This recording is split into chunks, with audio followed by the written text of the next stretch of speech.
أعوذ بالله من الشيطان الرجيم. بسم الله الرحمن الرحيم. إن الذين آمنوا والذين هادوا والنصارى والصابئين من آمن بالله واليوم الآخر وعمل صالحا فلهم أجرهم عند ربهم ولا خوف عليهم ولا هم يحزنون۔ جو لوگ مسلمان ہیں یا یہودی یا عیسائی یا ستارہ پرست، یعنی کوئی شخص کسی قوم و مذہب کا ہو، جو خدا اور روز قیامت پر ایمان لائے گا اور نیک عمل کرے گا، تو ایسے لوگوں کو ان کے اعمال کا صلہ خدا کے ہاں ملے گا، اور قیامت کے دن ان کو نہ کسی طرح کا خوف ہوگا اور نہ وہ غمناک ہوں گے۔ وَإِذْ أَخَذْنَا مِيثَاقَكُمْ وَرَفَعْنَا فَوْقَكُمُ الطُّورَ خُذُوا مَا آتَيْنَاكُمْ بِقُوَّةٍ وَاذْكُرُوا مَا فِيهِ لَعَلَّكُمْ تَتَّقُونَ۔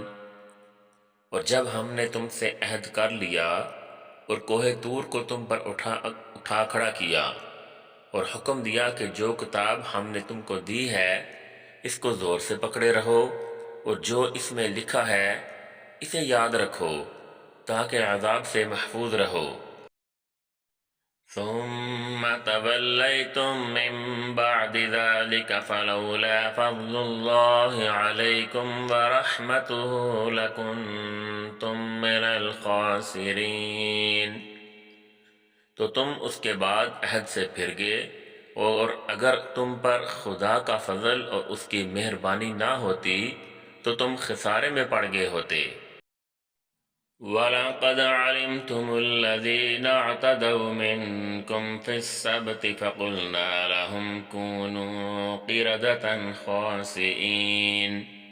اور تم ان لوگوں کو خوب جانتے ہو جو تم میں سے ہفتے کے دن مچھلی کا شکار کرنے میں حد سے تجاوز کر گئے تھے، تو ہم نے ان سے کہا کہ ذلیل و خوار بندر ہو جاؤ۔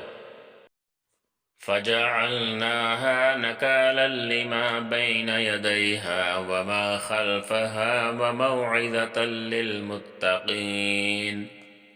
اور اس قصے کو اس وقت کے لوگوں کے لیے اور جو ان کے بعد آنے والے تھے عبرت اور پرہیزگاروں کے لیے نصیحت بنا دیا۔ وَإِذْ قَالَ مُوسَىٰ لِقَوْمِهِ إِنَّ اللَّهَ يَأْمُرُكُمْ أَن تَذْبَحُوا بَقَرَةً قَالُوا أَتَتَّخِذُنَا هُزُوًا قَالَ أَعُوذُ بِاللَّهِ أَنْ أَكُونَ مِنَ الْجَاهِلِينَ۔ اور جب موسیٰ نے اپنی قوم کے لوگوں سے کہا کہ خدا تم کو حکم دیتا ہے کہ ایک بیل ذبح کرو، وہ بولے کیا تم ہم سے ہنسی کرتے ہو؟ موسیٰ نے کہا کہ میں اللہ کی پناہ مانگتا ہوں کہ نادان بنوں۔